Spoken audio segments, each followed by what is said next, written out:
नमस्कार साथियों, स्वागत है आप सभी एस्पिरेंट्स का इस आइकॉनिक एस्पिरेंट्स में। साथियों, कैसे हैं आप लोग? आशा करता हूं कि आप सभी अच्छे होंगे। और अगर बात की जाए साथियों, तो यह रुक्मणी पब्लिकेशन का आपका प्रैक्टिस सेट सीरीज है, जो कि हम इसका क्लास ले रहे हैं। आपको बता दें साथियों कि इसमें कुल 20 प्रैक्टिस सेट दिए गए हैं और सारा का सारा आपका सामान्य अध्ययन, आपका सिलेबस, आपका पैटर्न पे आधारित है, जिसमें प्राथमिक गणित, सामान्य जागरूकता, भारतीय राष्ट्रीय आंदोलन, मानसिक क्षमता और सामान्य विज्ञान, भूगोल, ये सभी साथियों सम्मिलित हैं। कुल इसमें 150 प्रश्न है साथियों, जो कि आपका नया सिलेबस पर आधारित है, जिसमें 50 क्वेश्चन आपका मैथ और रीजनिंग का है और 100 क्वेश्चन आपका सामान्य अध्ययन का है। तो साथियों, क्लास को पूरा देखिएगा। आज यह आपका प्रैक्टिस सेट नंबर 3 होने वाला है। ठीक है, इससे पहले अगर जो भी साथी नहीं देखे हैं तो प्रैक्टिस 1 और प्रैक्टिस सेट 2 उसको भी आप लोग देख लीजिएगा, बहुत ही इंपॉर्टेंट है और सारा का सारा आपका सिलेबस से आधारित है, तो बहुत ही इंपॉर्टेंट है। क्लास को पूरा जरूर देखिएगा और इसका पीडीएफ साथियों आपको टेलीग्राम चैनल पर मिल जाएगा, तो आप उसे भी ज्वाइन कर लीजिएगा। तो चलिए स्टार्ट करते हैं साथियों क्लास को। और क्लास को आप लोग पेशेंस बनाए रखिएगा, थोड़ा सा लंबा होगा लेकिन हम विस्तार पूर्वक सब कुछ आपको समझाएंगे। ठीक है, तो थोड़ा सा क्लास लंबा होगा लेकिन आप लोग ज़रूर देखिएगा। तो चलिए स्टार्ट करते हैं साथियों। सबसे पहले क्लास यहाँ बात की जाए साथियों, तो 1 क्वेश्चन से लेकर क्वेश्चन नंबर 50 तक मैथ और रीजनिंग के प्रश्न हैं, जो कि हम अंत में हल करेंगे। पहले हम सामान्य अध्ययन का जो क्वेश्चन है उसको देख लेते हैं। ठीक है, तो आप सबको कोई दिक्कत नहीं होना चाहिए। ध्यान दीजिएगा साथियों, सबसे पहला जो आपका प्रश्न है यहाँ पे ध्यान दीजिएगा 51 से। ठीक है, ध्यान दीजिएगा, कहता है अंडे को सिरके के विलय में 20 से 40 घंटे तक रखने पर क्या होगा। बहुत ही इंपॉर्टेंट प्रश्न है और यहाँ ध्यान दीजिएगा, ये इसका आंसर जो हो जाएगा, क्या हो जाएगा साथियों, तो याद रखेंगे इसका आंसर हो जाएगा आपका अंडे का आवरण घुल जाएगा। क्या हो जाएगा? अंडे का जो आवरण है वो घुल जाएगा, याद रखिएगा। और अंडे का छिलका कैल्शियम कार्बोनेट का बना होता है, यह भी आप सबको याद रखना होगा। किस पदार्थ का बना होता है, किस तत्व का? तो कैल्शियम कार्बोनेट का होता है। सिरका जो कि साथियों 6% एसिटिक अम्ल का क्या होता है, जलीय विलय होता है, यह भी आप सबको याद रखना होगा। देखिए, हम कल के क्लास में भी आपको बता दिए थे कि हम हर क्वेश्चन में 2-3 पॉइंट एक्स्ट्रा आपको बताएंगे, तो आप लोग कॉपी पेन लेकर बैठिएगा। ध्यान दीजिएगा, क्वेश्चन नंबर नेक्स्ट कहता है कि डेंगू के समय रक्तस्राव डैश की संख्या में कमी के कारण होता है। तो आप सबको पता होगा कि जब डेंगू हम लोगों के शरीर में हो जाता है तो उस समय क्या कम होता है, तो प्लेटलेट कम होता है। इस बात को आप सबको पता होना चाहिए। ठीक है, क्या होता है? प्लेटलेट्स की कमी जो हो जाती है। और याद रखेंगे साथियों कि ये जो प्लेटलेट है यह क्या है, तो जीवित प्राणी के खून का एक सबसे बड़ा हिस्सा प्लेटलेट होता है, याद रखिएगा। जिसका आकार अगर बात की जाए तो यह अंडाकार आकार का होता है, यह भी आप लोग याद रखेंगे। चलिए नेक्स्ट क्वेश्चन की बात की जाए तो कहता है पालक में प्राकृतिक उत्पादक के रूप में डैश एसिड का असामान्य रूप से उच्च प्रतिशत होता है। बहुत ही इंपॉर्टेंट ये प्रश्न है। इसका राइट आंसर अगर होगा तो याद रखिएगा क्या हो जाएगा साथियों, तो हो जाएगा आपका ऑक्सेजेलिक अम्ल, इसका राइट आंसर हो जाएगा। ध्यान दीजिएगा, बहुत ही इंपॉर्टेंट इस पे पॉइंट आपको बता रहे हैं कि पालक में प्राकृतिक उत्पादन के रूप में ऑक्सेजेलिक एसिड जो है यह क्या होता है साथियों, तो यह सामान्य रूप से उच्च प्रतिशत होता है। ठीक है, इस पालक के साग जो हम लोग खाते हैं उसमें इस प्रकार के अम्ल पाए जाते हैं, याद रखिएगा। और टमाटर में भी ऑक्सीजेलिक अम्ल पाया जाता है, याद रखेंगे साथियों। यहाँ पे अगर बात की जाए और भी तो याद रखेंगे पालक में आयरन की मात्रा सर्वाधिक पाई जाती है, यह भी बात आप लोग याद रखिएगा। नेक्स्ट अगर क्वेश्चन की बात की जाए तो ध्यान दीजिएगा, नेक्स्ट क्वेश्चन कहता है निम्न में से कौन सी आहार श्रृंखला सही है। आहार श्रृंखला पूछ रहा है, फूड चेन पूछ रहा है, तो याद रखिएगा इसका राइट आंसर हो जाएगा आपका कौन सा, तो इसका राइट आंसर हो जाएगा घास, चूहा, सांप और बाज। इसका राइट आंसर हो जाएगा ऑप्शन बी।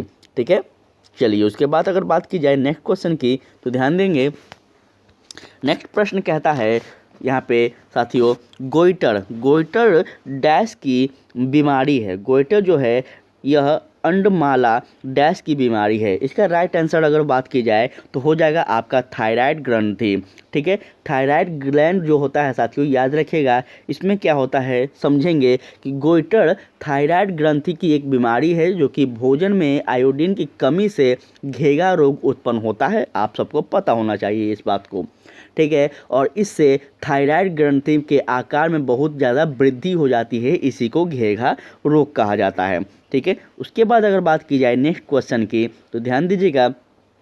नेक्स्ट प्रश्न कहता है सौर सेल किस प्रकार कार्य करता है? सौर सेल जो है वह किस प्रकार कार्य करता है? तो याद रखिएगा यह सौर ऊर्जा को विद्युत ऊर्जा में परिवर्तित करता है।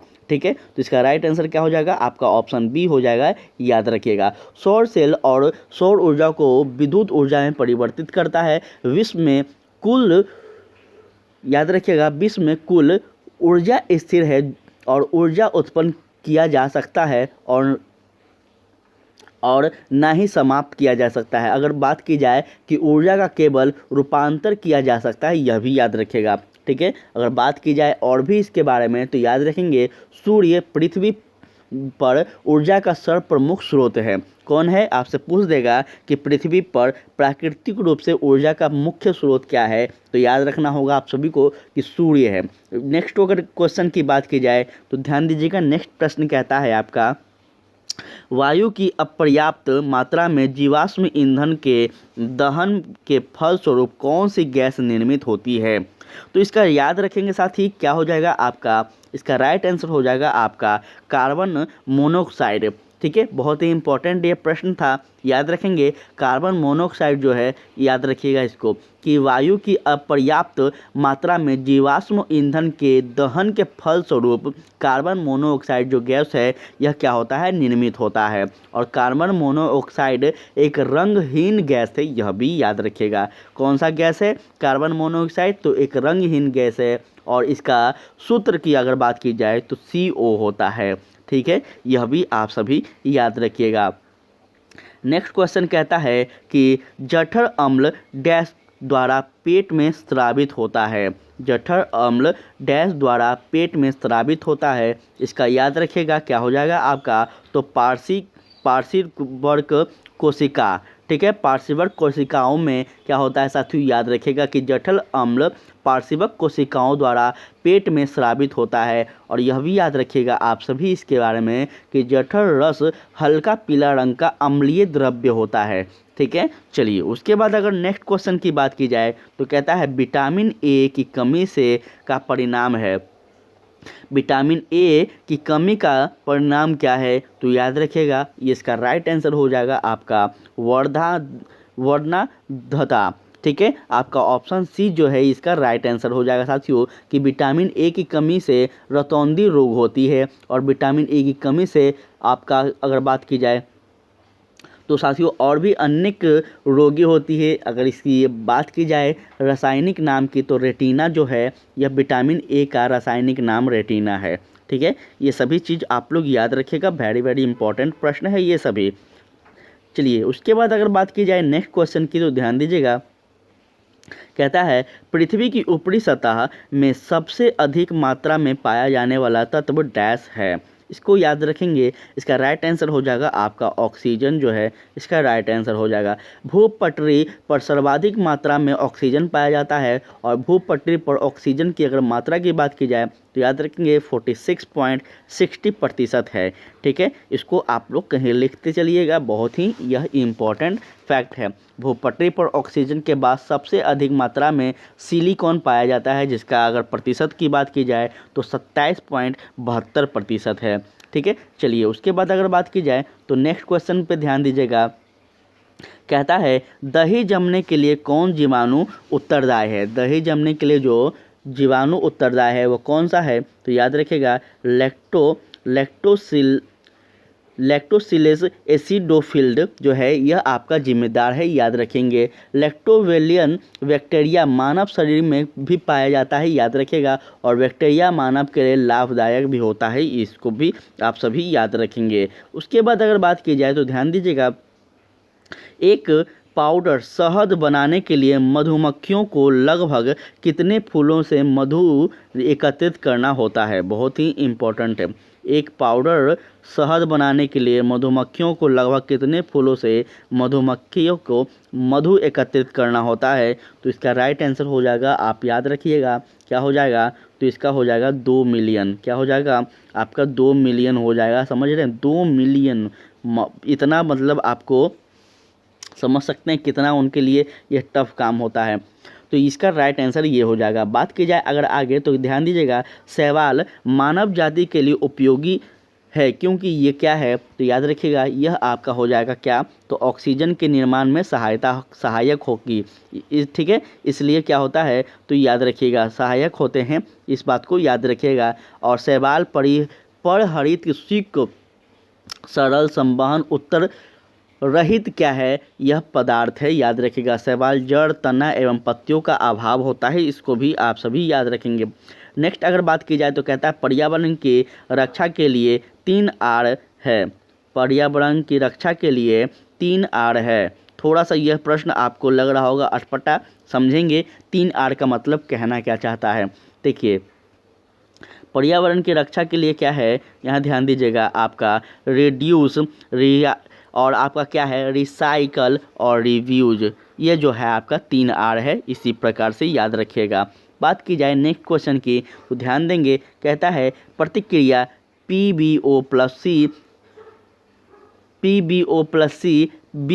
Pb प्लस CO माइनस क्या बनेगा? तो इसका राइट आंसर ध्यान दीजिएगा, आपका हो जाएगा सी, एक क्या हो जाएगा? अवकारक है। ठीक है, इसका राइट आंसर हो जाएगा, याद रखिएगा। चलिए, उसके बाद अगर बात की जाए 66 प्रश्नों की, तो कहता है स्थलीय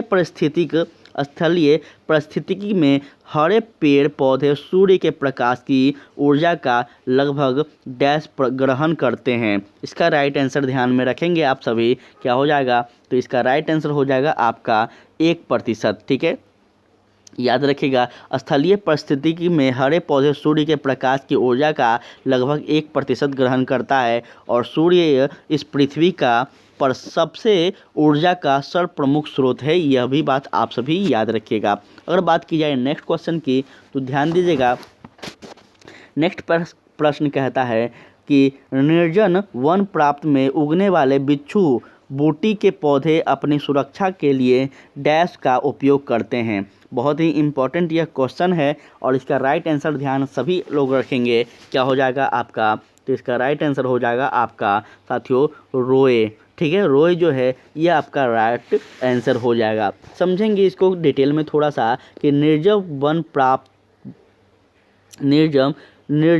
वन प्राप्तों में जो होता है, वहाँ समझिएगा कि साथियों क्या होता है। तो उगने वाले जो बिच्छू बूटी के पौधे होते हैं वो अपनी सुरक्षा के लिए रोए का उपयोग करता है और बिच्छू बूटी एक जंगली पौधा है, याद रखिएगा। उसके बाद अगर बात की जाए कि हम विद्युत चालक में विद्युत धारा की तुलना डैश से कर सकते हैं, याद रखेंगे, इसका राइट आंसर हो जाएगा आपका क्या? तो नदी में जल धाराओं से कर सकते हैं। किससे कर सकते हैं? नदी में जल धाराओं से कर सकते हैं।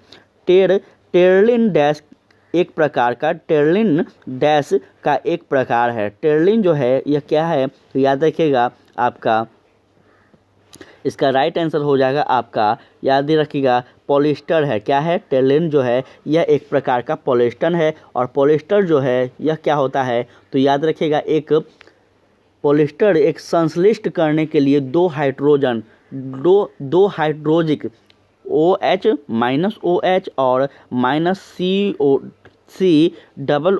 का बॉन्ड बनाता है और इसी समूह यौगिक के बीच की जाती है। इसको भी याद रखिएगा। ठीक है, अगर बात की जाए इसके बारे में और भी, तो याद रखेंगे इसके बारे में साथियों कि जो पॉलिस्टर की बात की जा रही है, हाइड्रो सिल्क तथा कार्बन सिल्क जो है यह समूह के मध्य अभिक्रिया करता है और परिणाम स्वरूप एस्टर समूह बनाता है। ये सभी आप लोग जब 11वीं क्लास में केमिस्ट्री पढ़े होंगे, 12वीं क्लास में केमिस्ट्री पढ़े होंगे, तो 100% इस प्रश्न को समझ पा रहे होंगे। जॉर्ज जोहान मेंडल ने डैश के अध्ययन के माध्यम से वंशानुक्रम का सिद्धांत प्रतिपादन किया था। किसके अध्ययन से? तो याद रखिएगा, इसका राइट आंसर हो जाएगा आपका मटर। जॉन मंडल जो थे, जो अनुवांशिकता का जो पिता जिनको कहा जाता है, जो जेनेटिक का खोज किए थे, ठीक है, वह किस पे इस सिद्धांत को अप्लाई किए थे, किस पे अपना आविष्कार किए थे, तो मटर पे किए थे। आप सबको इस बात के बारे में जानकारी होना चाहिए। उसके बाद अगर बात की जाए तो नेक्स्ट क्वेश्चन है आपका कि पुरुष के सीसन का शिखर भाग क्या कहलाता है। पुरुष के सीसन का शिखर भाग क्या कहलाता है, तो इसका राइट आंसर ध्यान रखेंगे आप सभी, क्या कहलाता है, ग्लास कहलाता है। याद रखिएगा, पुरुष के सीसन का शिखर भाग ग्लास कहलाता है और पुरुष में शुक्राणु वृष में उत्पन्न होता है। यह चीज़ भी आप सभी याद रखिएगा। पुरुष के शरीर से बाहर वृषत स्थित रहता है, क्योंकि शुक्राणु शरीर के तापमान से साथियों 2 से 3 डिग्री सेल्सियस पर रहता है। यह भी याद रखिएगा। अगर बात की जाए नेक्स्ट क्वेश्चन की, तो कहता है लाल शैवाल आमतौर पर डैश में पाए जाते हैं। लाल शैवाल जो है यह कहाँ पाया जाता है, तो जल निकायों में पाए जाते हैं। याद रखिएगा, बहुत ही इम्पोर्टेंट है। ध्यान दीजिएगा, आपका नेक्स्ट जो प्रश्न है यहाँ पे आप सभी लोग ध्यान दीजिएगा।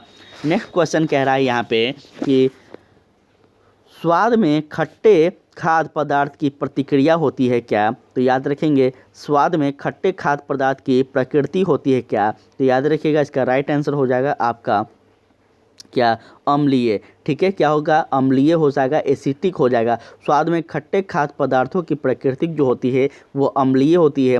वह पदार्थ जो स्वाद में खट्टा होता है, जैसे नीला लिटमस उसको कहते हैं। ठीक है, क्या कहते हैं, नीला लिटमस कहते हैं। पत्र को लाल कर देता है और अम्ल कहलाता है। इस प्रकार से आप लोग याद रखिएगा।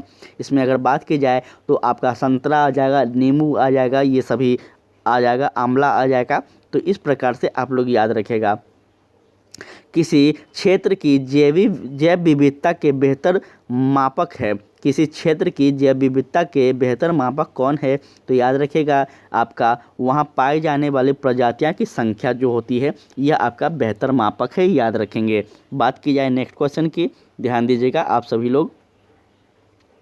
कहता है एक यंत्र जिसका उपयोग परिपथ में विद्युत धारा को मापने के लिए किया जाता है डैश कहलाता है। इसका राइट आंसर हो जाएगा, आप सभी को पता होना चाहिए, एमीटर। ठीक है, याद रखेगा, एक यंत्र जिसका उपयोग परिपथ में विद्युत धारा को मापने के लिए किया जाता है उसको एमीटर कहते हैं। और एमीटर परिपथ में श्रेणी क्रम को जोड़ते हैं। यह भी याद रखेगा कि विद्युत परिपथ में इलेक्ट्रॉन के आवेश की प्रवाह पर दर को विद्युत धारा कहा जाता है। ठीक है, तो ये सभी बातें आप लोग याद रखिएगा, काफ़ी इम्पोर्टेंट ये सभी क्वेश्चन है और 100% आपको एग्ज़ाम में ये सभी देखने को भी मिलेंगे। बात की जाए नेक्स्ट क्वेश्चन की, तो यहाँ ध्यान दीजिएगा, कहता है मनुष्य में आमतौर पर कायिक गुणसूत्र के जोड़े की संख्या डैश होती है। तो याद रखिएगा, कौन सी गुणसूत्र होती है, तो याद रखेंगे 22। ऑप्शन नंबर बी इसका, मनुष्य में आमतौर पर कायिक गुणसूत्रों के जोड़े की संख्या क्या होती है, 22 होती है। और मनुष्य के कुल 23 जोड़ी गुणसूत्र में 22 जोड़ी गुणसूत्र नर एवं मादा दोनों में समान होती है। यह भी आप सब लोग याद रखिएगा। पारिस्थितिक के निर्माण में शामिल होते हैं। पारिस्थितिक के निर्माण में जो शामिल होते हैं वो क्या होते हैं, तो याद रखिएगा, वो आपका होते हैं जीवित जीव एवं भौतिक कारक। इसको याद रखिएगा, इम्पोर्टेंट है। बात की जाए नेक्स्ट क्वेश्चन की, तो सभी सजीव जीवों को क्या कहते हैं, ध्यान दीजिएगा, सभी सजीव जीवों को ह्यूटेकर द्वारा प्रस्तावित प्रणाली के तहत समूहों डैश में वर्गीकृत किया गया है। तो देखिए, इसको बहुत ही अच्छे ढंग से समझेंगे, इसको याद रखिएगा। इसको क्या कहेंगे, तो 5 होगा। क्या होगा, 5 होगा। समझिएगा, सभी सजीव जीवों को ह्यूटेकर द्वारा प्रस्तावित प्रणाली के तहत 5 समूहों में वर्गीकृत किया गया है। जीवों के आधुनिक वर्गीकरण का जनक किसे कहा जाता है, तो याद रखिएगा, कैलोरस लिनियम को कहा जाता है। याद रखिएगा, ठीक है। और क्वेटर का 5 जगत वर्गीकरण प्रणाली में 5 जगत है। याद रखिएगा, कौन कौन है, तो मोनेरा है, प्रोटिस्टा है, भंगी है, पादप है और जंतु है। ये पांचों को आप लोग लिख लीजिएगा, तो काफ़ी आपके लिए हेल्पफुल होगा। चलिए, उसके बाद कहता है गैसों और द्रव्यों का सामान्य नाम क्या है। गैसों और द्रव्यों का सामान्य नाम आपका द्रव्य है। याद रखेंगे, जिसको तरल भी कहते हैं। ठीक है, उसके बाद अगर बात की जाए तो नेक्स्ट क्वेश्चन पे ध्यान दीजिएगा। कहता है शुक्र का वायुमंडल किस अम्ल से बना है? शुक्र का वायुमंडल किस अम्ल से बना है? यहाँ पे बहुत ही थोड़ा सा पेचीदा यह प्रश्न है, थोड़ा सा यह टेक्निकल प्रश्न टाइप का है, याद रखिएगा। इसको सही करनी होगा आप सभी को, तो क्या हो जाएगा? सल्फ्यूरिक अम्ल हो जाएगा। याद रखेंगे, शुक्र का वायुमंडल सल्फ्यूरिक अम्ल का बना है और सल्फ्यूरिक अम्ल को ऑयल ऑफ विट्रियोल भी कहते हैं। क्या कहते हैं? विट्रियोल भी कहते हैं सल्फ्यूरिक अम्ल को। तो आपको दे दीजिएगा, सल्फ्यूरिक अम्ल ना देकर आपको विट्रियोल अम्ल दे देगा, तो आप वहाँ पे गलती नहीं कीजिएगा। अगर बात की जाए सल्फ्यूरिक अम्ल का रासायनिक सूत्र का, तो यह भी लिख लीजिएगा आप लोग, H2SO4 होता है। चलिए, उसके बाद अगर बात की जाए नेक्स्ट प्रश्न की, तो ध्यान दीजिएगा आप सभी लोग। ध्वनि प्रदूषण डैश में मापा जाता है। ध्वनि प्रदूषण जो है वह कैसे मापा जाता है? तो याद रखिएगा साथी आप लोग, वह डेसिबल में मापा जाता है। ठीक है, यह बेसिक प्रश्न है, तो इसको आप सबको पता होना चाहिए। द्रव्यमान और भार के बारे में निम्नलिखित में से क्या सही है? द्रव्यमान और भार के बारे में याद रखिएगा, द्रव्यमान एक अदिश राशि है और भार एक सदिश राशि है। यह बिल्कुल सत्य कथन है।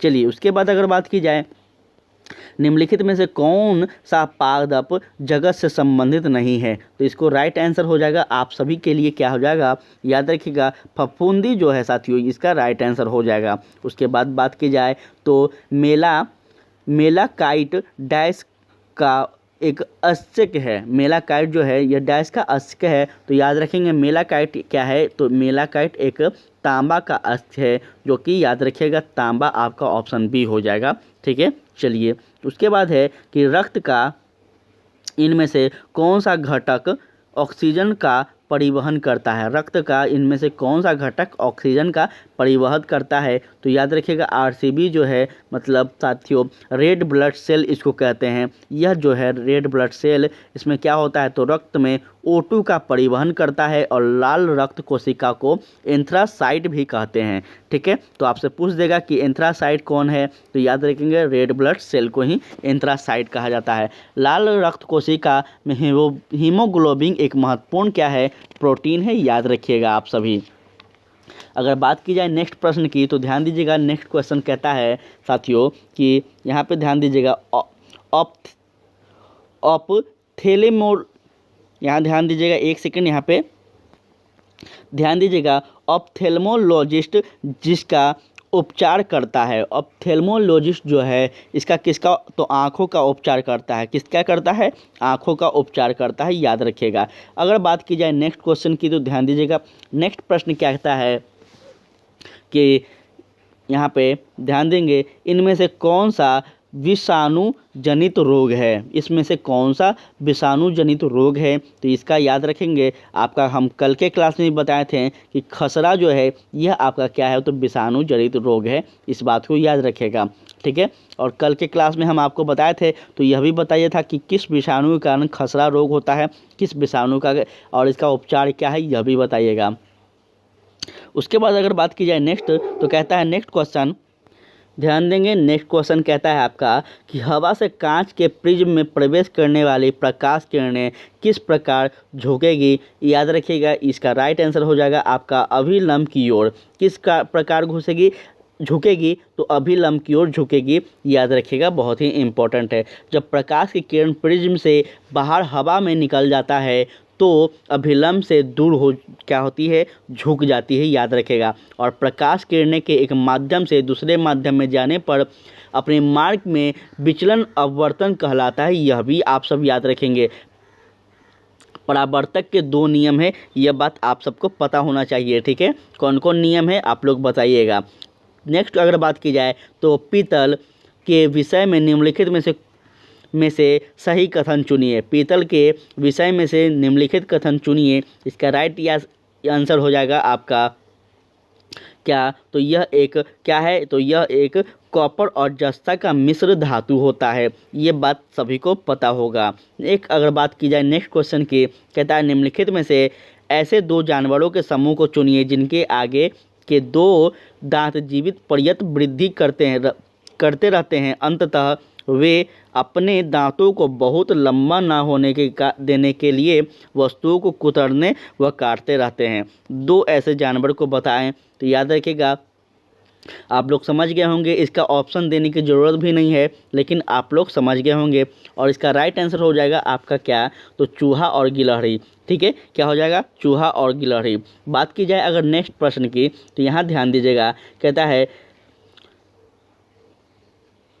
ध्यान दीजिएगा, भारत में सबसे व्यापक रूप से पाई जाने वाली मृदा मिट्टी है, वह कौन सी मिट्टी है। तो याद रखिएगा, वह आपका हो जाएगा कौन सा मिट्टी, तो वह आपका जलोढ़ मिट्टी। ठीक है, कौन सी मिट्टी, जलोढ़ मिट्टी भारत में सबसे व्यापक रूप में पाई जाने वाली यह मृदा है। और जलोढ़ मिट्टी को यह भी याद रखिएगा किसे दोमट मिट्टी और कछाड़ी मिट्टी भी कहा जाता है। ठीक है, कौन कौन मिट्टी कहते हैं, तो दोमट मिट्टी और कछाड़ी मिट्टी याद रखिएगा। नदियों द्वारा लाई गई मिट्टी को जलोढ़ मिट्टी भी कहते हैं, यह भी आप लोग याद रखिएगा। बहुत ही सारे इसके नाम हैं, तो थोड़ा सा याद रखिएगा, इम्पॉर्टेंट है। जैव विविधता दिवस कब मनाया जाता है, याद रखिएगा, इसको राइट आंसर हो जाएगा आपका 22 मई को मनाया जाता है। ठीक है, जैव विविधता दिवस 22 मई को मनाया जाता है और 28 फरवरी को राष्ट्रीय विज्ञान दिवस मनाया जाता है। ठीक है, इसको याद रखिएगा। उसके बाद 30 जनवरी को शहीद दिवस मनाया जाता है, यह भी याद रखेगा। और आपको यह भी याद रखना होगा कि 27 जून को क्या मनाया जाता है, ये आपको बताना होगा। हमें कमेंट में एक आपके लिए प्रश्न छोड़ रहे हैं, तो ये आप बताइएगा कि 27 जून को क्या मनाया जाता है। चलिए, उसके बाद अगर बात की जाए तो ध्यान दीजिएगा, कहता है, किसने कहा था कि भारत की एकमात्र आशा उसकी जनता से है। उच्च वर्ग शारीरिक एवं नैतिक रूप में मृत्यु है। यह कथन किनका है, तो आप सभी बताइए फटाफट, यह कथन किनका है। याद रखिएगा, यह स्वामी विवेकानंद का कथन है साथियों, इसको याद रखिएगा। स्वामी विवेकानंद ने कहा था कि भारत की एकमात्र आशा उसकी जनता से है, याद रखिएगा। और उच्च वर्ग शारीरिक एवं नैतिक रूप से मृत्यु है। यदि हम, ध्यान दीजिएगा, हम स्वामी जी का कथन को कह रहे हैं, यदि हम साल में एक बार मेढक की तरह टरटराते हैं तो हमें प्रयासों में असफलता नहीं मिलेगी, सफलता नहीं मिलेगी। और यह कथन आपका किसका है, तो बाल गंगाधर तिलक का है। अगर बात की जाए और भी व्यक्ति के बारे में अगर जानना चाहें आप, तो ध्यान दीजिएगा, मैं स्वभाव से ही समाजवादी हूँ, ये कथन आपका पंडित जवाहरलाल नेहरू का है। अगर बात की जाए सूचना भारत का एक विशाल बंदी गृह है, यह कथन चित्तरंजन दास का है।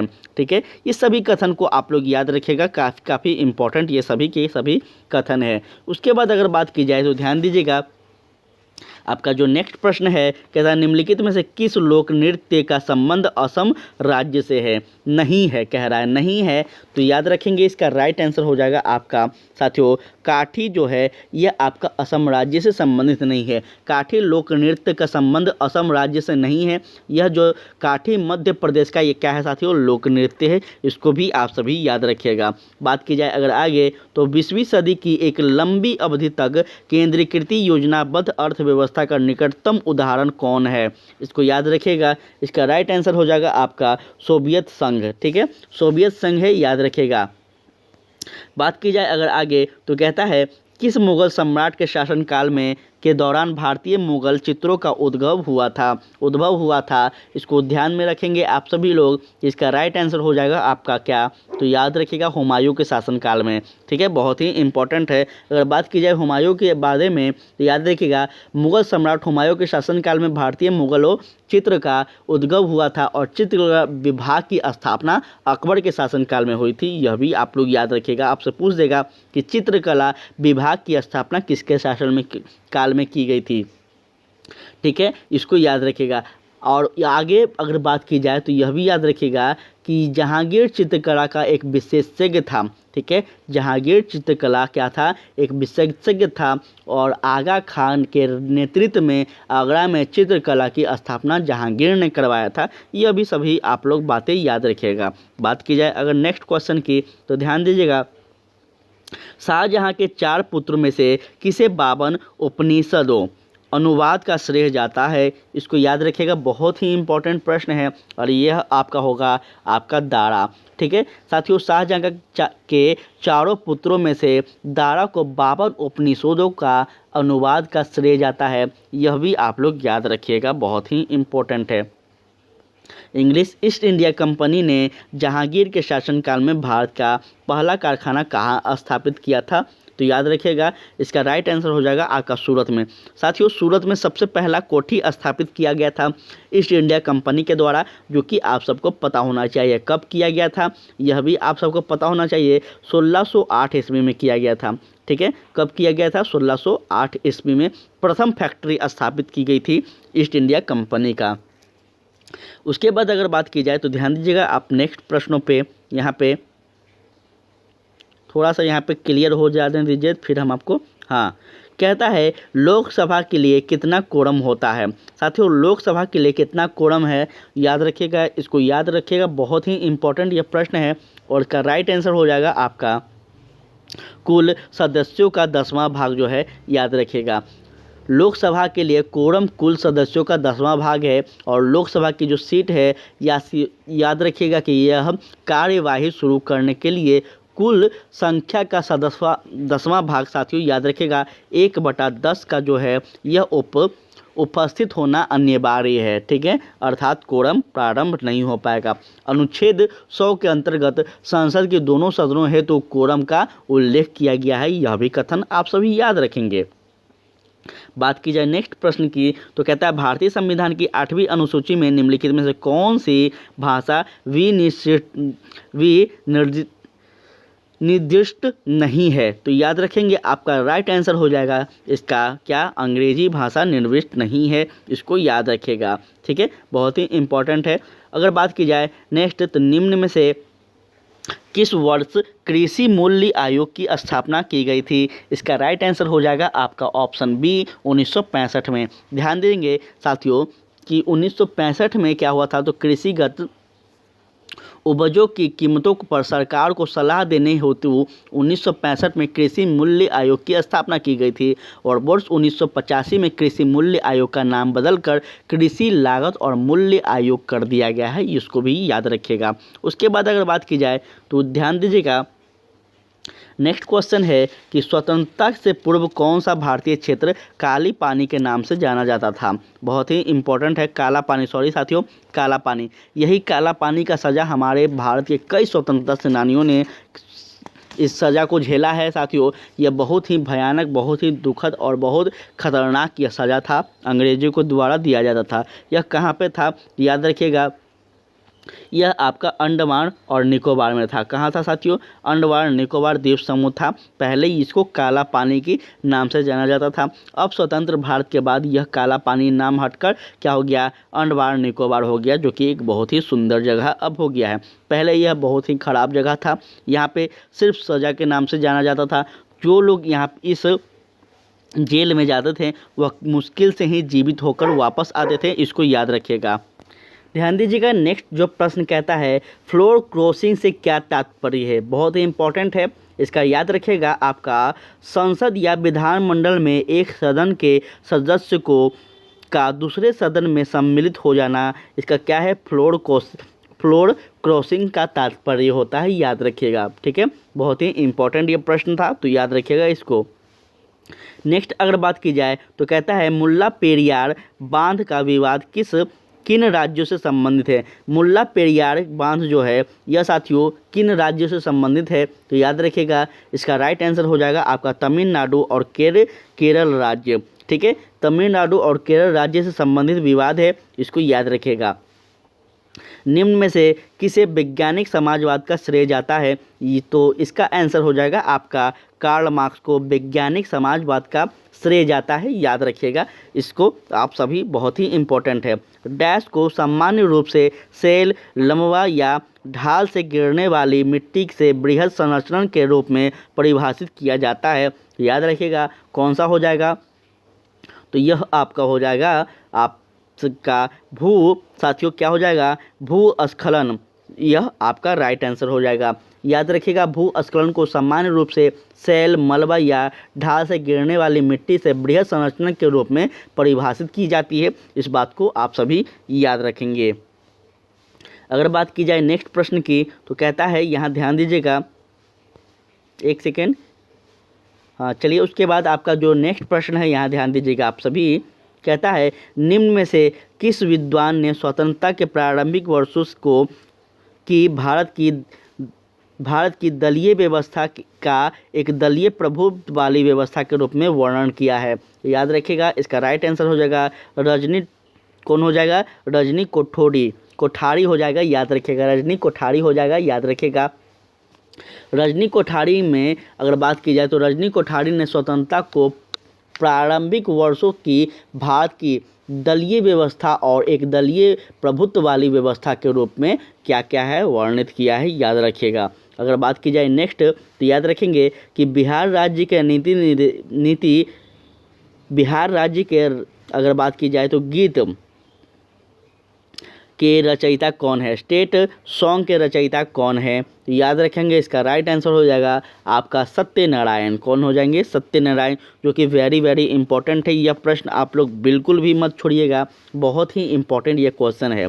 ठीक है, बिहार राज्य के जो गीत के रचयिता हैं आपका सत्यनारायण है, इनको याद रखिएगा। साथियों, मेरे भारत के कंठ हार, ये जो आपका गीत है यह बिहार का राजकीय गीत है। इसके यह लेखक हैं, याद रखिएगा, इसके यह रचयिता हैं। उसके बाद अगर बात की जाए तो जनगणना 2011 के अनुसार किस केंद्र शासित प्रदेश का लिंग अनुपात सबसे कम रहा है? तो याद रखिएगा, इसका राइट आंसर हो जाएगा आपका ऑप्शन नंबर ए। साथियों, दमन एवं दीप राज्य का जो था इसका सबसे कम रहा है, 618 रहा है। ठीक है, कितना रहा है? 618 से कम रहा है। और सबसे कम लिंग अनुपात वाले राज्य में अगर बात की जाए तो हरियाणा क्या है? हरियाणा राज्य का भी आता है साथियों, तो इसका भी आंकड़ा याद रखिएगा। उन फ्रांसीसी सेनापति का नाम क्या था जो 1760 में वांडीवास युद्ध में पराजित हुआ था? इसका याद रखिएगा, क्या नाम था? तो इसका नाम था आपका क्या था? काउंट डी लारी। काउंट डी जो लारी थे साथियों, याद रखिएगा, इनके बारे में हम कई बार आपसे चर्चा किए हैं, जो कि फ्रांसीसी सेना का नेतृत्व कर रहे थे 1760 में जो युद्ध हुआ था इसके बारे में। इस युद्ध में अंग्रेजी सेना का नेतृत्व जनरल आयरकुट कर रहे थे और इसका आपको याद रखना होगा। वांडीवास का युद्ध में पराजित होने के बाद ही भारत में फ्रांसीसी साम्राज्य का क्या हो गया? तो पूरी तरह से सफाया हो गया। इसको भी आप सभी याद रखिएगा। ध्यान दीजिएगा, आपका जो नेक्स्ट क्वेश्चन कहता है कि भारतीय समाचार पत्रों का मुक्तिदाता निम्न में से किसे कहा जाता है? बहुत ही इंपॉर्टेंट यह प्रश्न है। इसका राइट आंसर हो जाएगा आपका किसको कहा जाता है? तो चार्ल्स मेडकॉक को कहा जाता है। किसको कहते हैं? चार्ल्स मेडकॉक को भारतीय समाचार पत्रों का मुक्तिदाता कहा जाता है। याद रखिएगा। अगर बात की जाए मेडकॉक के बारे में तो मेडकॉक जो है था साथियों, इसका कार्यकाल गवर्नर जनरल के रूप में कार्यकाल था। कब से? तो 1835 से लेकर 36 तक। ठीक है, 35 से 36 तक था। याद रखेगा इसके बारे में। मेडकॉक ने समाचार पत्रों के प्रति 1823 में कुछ समाचार पत्र का प्रतिपादन किया था, यह भी याद रखेगा। आगे ध्यान दीजिएगा साथियों, आगे आपका प्रश्न कह रहा है 30 मई 1919 को अपना अलंकरण भारत सरकार को लौटाने वाला व्यक्ति कौन थे? याद रखेंगे, बहुत ही इंपॉर्टेंट यह प्रश्न है। इसका राइट आंसर हो जाएगा आपका रविंद्रनाथ टैगोर। साथियों, 13 अप्रैल 1919 को जालियांवाला बाग हत्याकांड के बाद रविंद्रनाथ टैगोर ने ब्रिटिश सरकार को प्रदान की गई नाइटहुड की जो उपाधि थी इसका त्याग कर दिया था। इस बात को आप सबको पता होना चाहिए। कब किया था? तो 30 मई 1919 को किया था। और महात्मा गांधी ने असहयोग आंदोलन के दौरान केसर-ए-हिंद की उपाधि लौटा दी थी, यह भी आप लोग याद रखिएगा। चलिए, उसके बाद अगर बात की जाए तो कहता है जिम कॉर्बेट राष्ट्रीय अभयारण्य कहाँ स्थित है? जिम कॉर्बेट राष्ट्रीय अभयारण्य जो है ये आपका कहाँ पे स्थित है? तो यह आपका हो जाएगा साथियों क्या है? तो उत्तरांचल में स्थित है। कहाँ है? उत्तरांचल में स्थित है। याद रखिएगा, बहुत ही इंपॉर्टेंट है।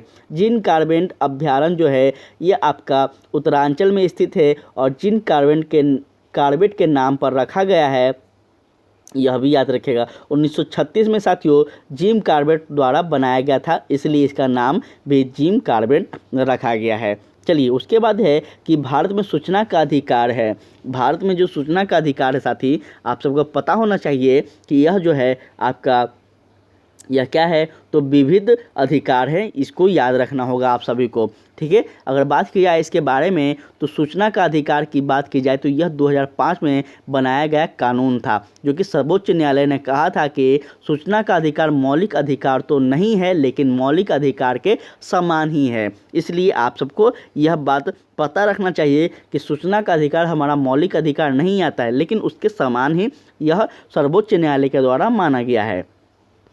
बात की जाए नेक्स्ट क्वेश्चन की तो कहता है लोकहित मुकदमा किसके संबंध में किया जा सकता है। लोकहित मुकदमा जो है यह याद रखिएगा आपको कि न्यायिक सक्रियता के बाद के समरूप में किया जा सकता है, इसको याद रखिएगा। लोकहित या फिर जनहित मुकदमा मौलिक अधिकार के संरक्षण से संबंधित है और सर्वप्रथम भारत में सर्वोच्च न्यायालय का न्यायाधीश श्री कृष्ण, याद रखिएगा, श्री कृष्ण स्वामी अय्यर और PL भगवती ने 70 के दशक में अंतिम चरण में लोकहित याचिका 1908 के आसपास की थी। साथियों यह भी याद रखिएगा, बहुत ही इम्पोर्टेंट है, आपसे पूछ दिया जाएगा। आर्थिक नियोजन संबंधित है किससे, तो याद रखिएगा समाजवादी एवं मिश्रित अर्थव्यवस्था दोनों से संबंधित है, याद रखेंगे। अगर बात की जाए नेक्स्ट तो ध्यान दीजिएगा सहायक संधि को स्वीकार करने वाले प्रथम भारतीय शासक कौन थे, तो याद रखिएगा इसका राइट आंसर हो जाएगा हैदराबाद का निजाम था। कौन था, हैदराबाद का निजाम, याद रखिएगा साथियों। और लॉर्ड बेलेजली की सहायक संधि थी, यह भी याद रखिएगा। कब हुआ था, तो 1789 में हुआ था साथियों। ठीक है, इस बात को याद रखिएगा। सहायक संधि को प्रेता अगर किसी कहा जाता है तो याद रखिएगा डुप्ले को माना जाता है। ठीक है, डुप्ले कौन था, तो यह पुर्तगाली का एक गवर्नर था, एक याद रखिएगा इसके बारे में। ठगों का उन्मूलन किसके शासनकाल में हुआ था, तो ठगों का उन्मूलन जो हुआ था वो आपका कैप्टन स्लीमेन के शासनकाल में हुआ था, याद रखिएगा। सबसे पहले ठगी प्रथा का अंत कैप्टन स्लीमेन के द्वारा किया गया था और लॉर्ड विलियम बेटिंग ने कैप्टन स्लीमेन को ठगों के विरुद्ध कार्यवाही करने के लिए नियुक्त किया था, यह भी बात आप सभी याद रखिएगा।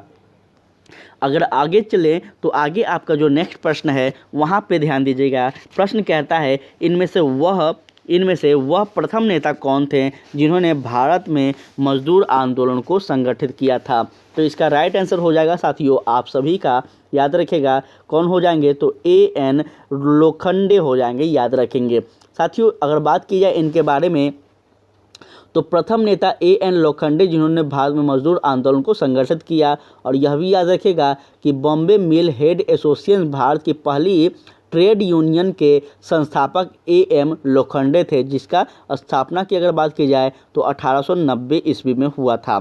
ठीक है, चलिए उसके बाद अगर बात की जाए तो हम इसके बारे में बात एक बता देते हैं साथियों आप सभी को कि हम आपका एक प्रश्न का कई टॉपिक बता सकते हैं, कई पॉइंट में हम आपको डिवाइड करके बता सकते हैं, लेकिन थोड़ा सा सीमित क्लास का जो समय सीमा है वह थोड़ा सा कम है, इसलिए हमें फटाफट करना पड़ रहा है।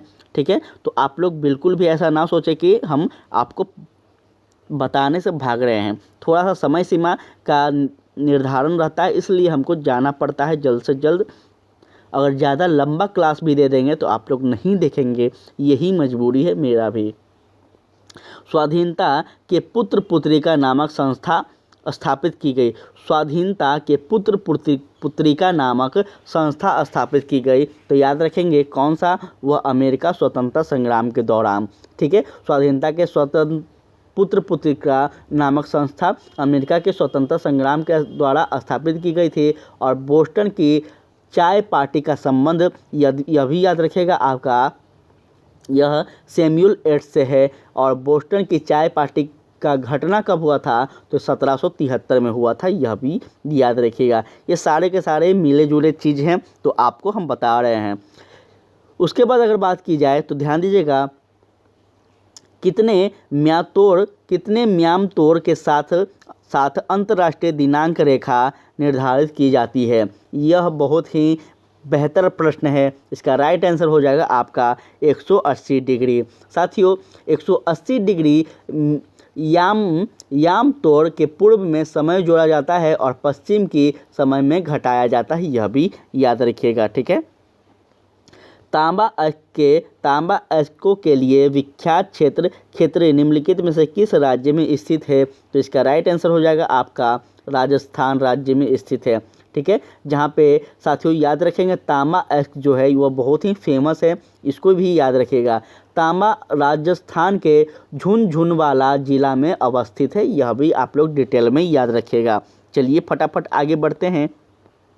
तो ध्यान दीजिएगा, आपका क्वेश्चन जो नेक्स्ट कह रहा है वहाँ पे ध्यान देंगे। कहता है वह कौन सा अनुच्छेद राष्ट्रपति शासन लागू करने हेतु निर्देशित करता है। तो याद रखिएगा आपका अनुच्छेद 356 जो है यह क्या करता है, तो राष्ट्रपति को यह अधिकार देता है कि वह किसी भी राज्य में या फिर अपने देश में उनको लगे ऐसा कि वहाँ पे संविधान का उल्लंघन हो रहा है या फिर युद्ध की स्थिति है या फिर बाह्य आक्रमण होने वाला है, तो वैसे स्थिति में अपने विवेक पर राष्ट्रपति ऐसा निर्णय ले सकते हैं, ठीक है, या फिर प्रधानमंत्री के सलाह पर भी। उसके बाद अगर बात की जाए तो सामान्य नागरिक संहिता का उल्लेख किस अनुच्छेद में है, तो याद रखिएगा सामान्य नागरिक संहिता का उल्लेख जो है यह आपका अनुच्छेद बी में है साथियों। अनुच्छेद कितना में है, तो अनुच्छेद 44 में, ठीक है। संविधान का अनुच्छेद 44 में समान नागरिक संहिता का उल्लेख किया गया है। समान नागरिक संहिता गोवा को छोड़कर भारत का किसी भी राज्य में लागू नहीं है, यह भी आप लोग याद रखिएगा, बहुत ही इम्पोर्टेंट यह बात आपको बताया गया है आज। कहता है किस वायसराय की हत्या करके कार्यकाल में की गई थी। ध्यान दीजिएगा, किस वायसराय की हत्या उसके कार्यकाल में की गई थी। क्षमा चाहेंगे, थोड़ा सा आज हम गलती कहीं ना कहीं कर रहे हैं रीडिंग डालने में, तो उसका वजह यह है कि आज थोड़ा मेरा तबीयत बिल्कुल भी ठीक नहीं है। आज 3 क्लास हमें लेना था साथियों, इसलिए थोड़ा सा आज प्रेशर भी हमें सामना करना पड़ रहा है, ठीक है। तो थोड़ा सा आप सब कोऑपरेट कीजिएगा, हमें आप लोग भी समझेंगे हमारे फीलिंग को। तो चलिए इसका राइट आंसर हो जाएगा, आप याद रखिएगा क्या हो जाएगा, तो लॉर्ड मेयो। साथियों वायसराय लॉर्ड मेयो को 1872, ठीक है, लिख लीजिएगा 1872 में अंडमान निकोबार द्वीप समूह में हत्या कर दी गई थी। लॉर्ड मेयो का कार्यकाल अगर बात की जाए तो 1869 से साथियों आपका 1872 तक था, ठीक है। याद रखिएगा मेयो भारत का एकमात्र वायसराय था जिसका हत्या उसके कार्यकाल में पोर्ट ब्लेयर में कर दिया गया था। पोर्ट ब्लेयर का मतलब होता है कोठी, ठीक है, किसी के द्वारा बनाए गए कोठी को पोर्ट ब्लेयर कहते हैं, जैसे अपना रेड फोर्ट है।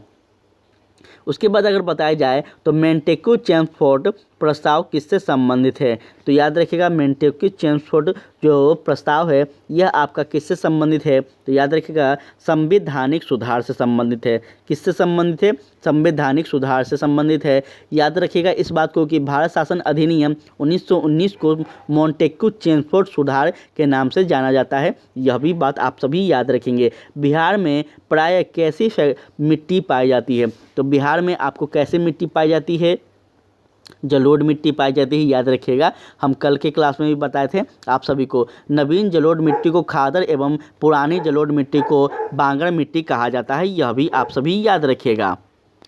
ध्यान देंगे, कहता है सुंदरी वृक्ष निम्नलिखित में से किसकी एक विशेष प्रकार की वनस्पति है, ठीक है। तो यह इसका राइट आंसर हो जाएगा आपका कौन सा, ज्वारीय वृक्ष।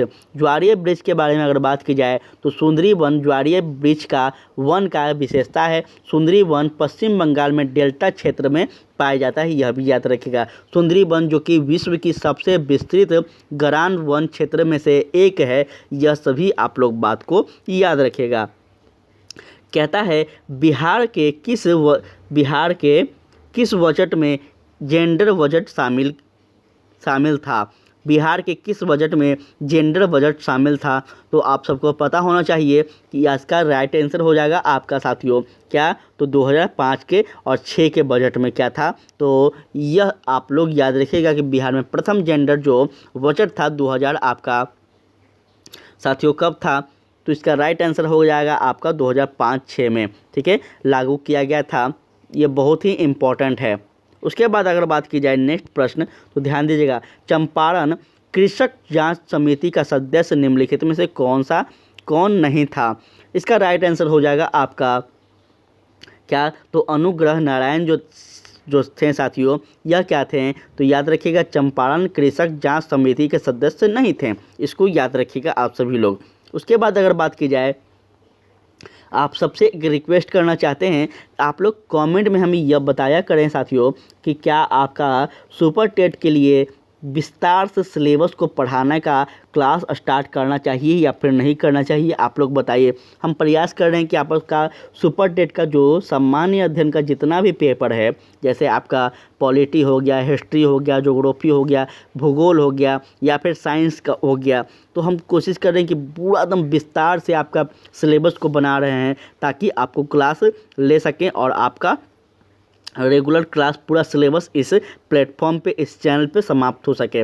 तो आप लोग बताइएगा क्या उसको करना चाहिए, क्या आप लोग उसको करना चाहते हैं या फिर बस प्रैक्टिस सेट लगाना चाहते हैं। क्योंकि मेरा मानना है कि प्रैक्टिस सेट से ज़्यादा इम्पोर्टेंट होता है सिलेबस को विस्तार से पढ़ना।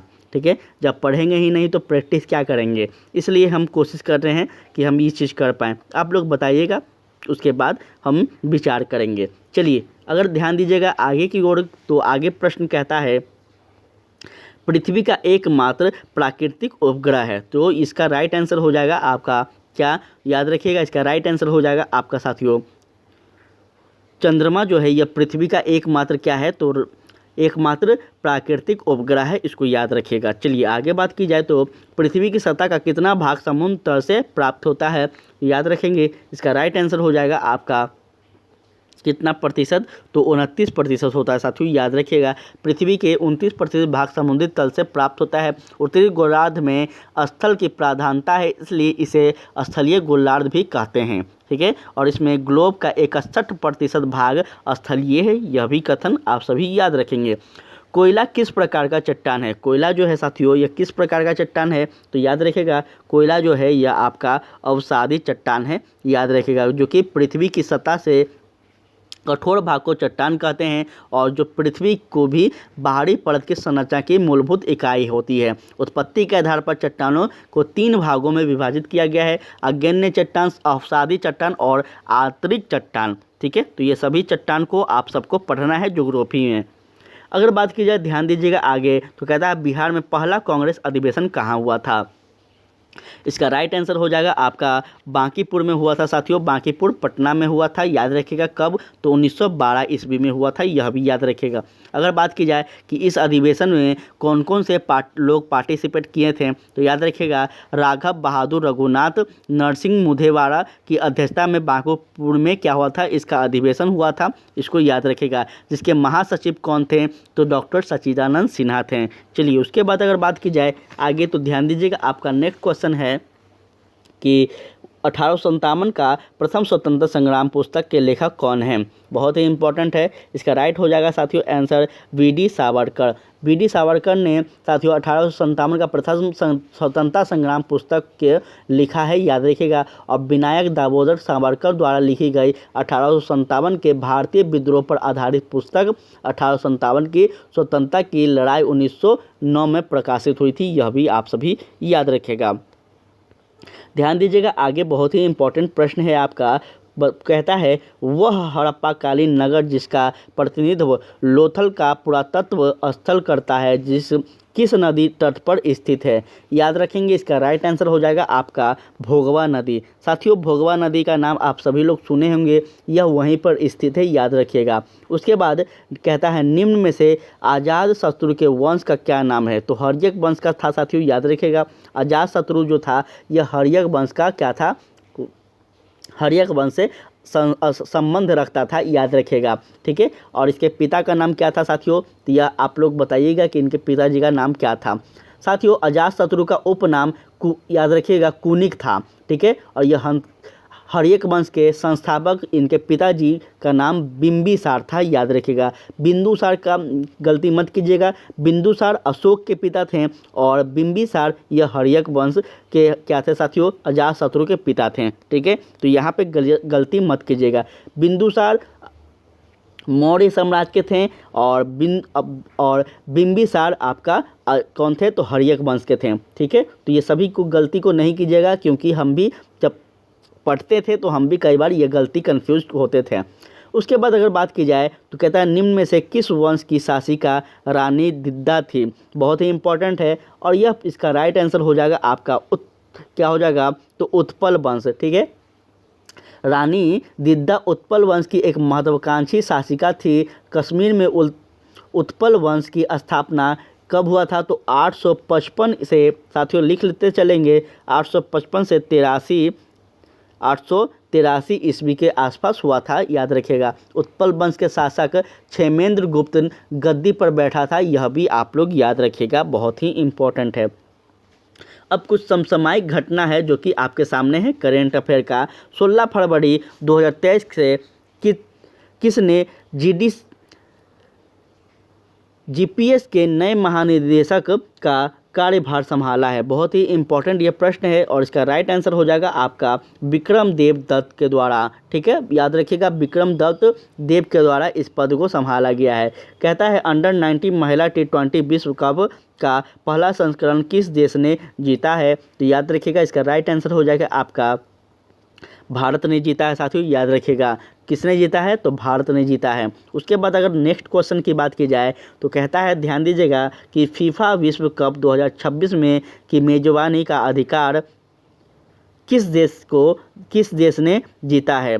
ठीक है, तो इसका राइट आंसर हो जाएगा आपका किस देश ने जीता है? तो इसका राइट आंसर हो जाएगा आपका वह उपयुक्त सभी। ठीक है, फीफा विश्व कप 2026 की मेजबानी का अधिकार अमेरिका, मेक्सिको और कनाडा ने संयुक्त रूप से जीता है, याद रखिएगा, इसलिए यह सभी हो जाएगा।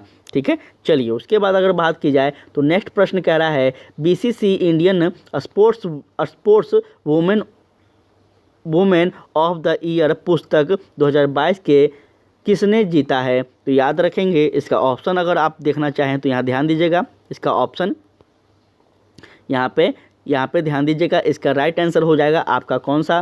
तो याद रखेंगे, इसका राइट आंसर हो जाएगा आपका मीराबाई चानू ने। ठीक है, मीराबाई चानू ने साथियों 2022 में बीसीसी द्वारा Indian sports women of the year पुरस्कार जीता है, याद रखिएगा, बहुत ही इंपॉर्टेंट ये सभी चीज़ है।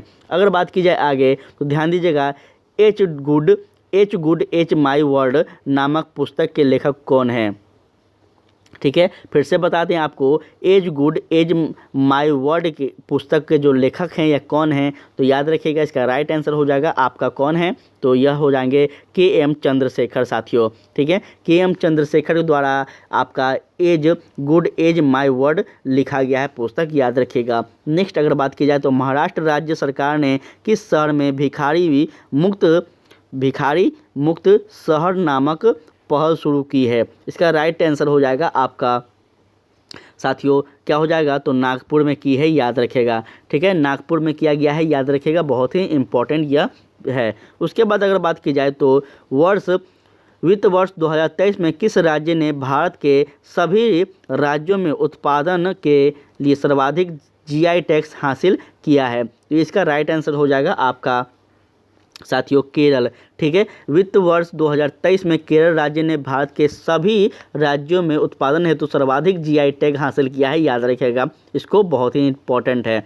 उसके बाद अगर बात की जाए तो अप्रैल 2022 में साथियों मार्च 2023 के बीच 12 उत्पादनों के बीच GI टैग हासिल किया गया है केरल राज्य के द्वारा, याद रखिएगा। नेक्स्ट अगर बात की जाए तो ध्यान दीजिएगा, कहता है विजडन T20 प्लेयर ऑफ 2022 के किन भारतीयों ने क्रिकेटर को चुना गया था? तो याद रखिएगा, किस क्रिकेटर को चुना गया था? भारतीय क्रिकेटर की बात की जा रही है, तो ये आपका हो जाएगा साथियों B और C, अर्थात सूर्य कुमार यादव को और हरमनप्रीत कौर को। ठीक है, इन दोनों को चुना गया था, तो याद रखेगा। उसके बाद है आपका नेक्स्ट क्वेश्चन कि अजर बेनाज ग्रेट फ्रीज 2023 किसने जीता था?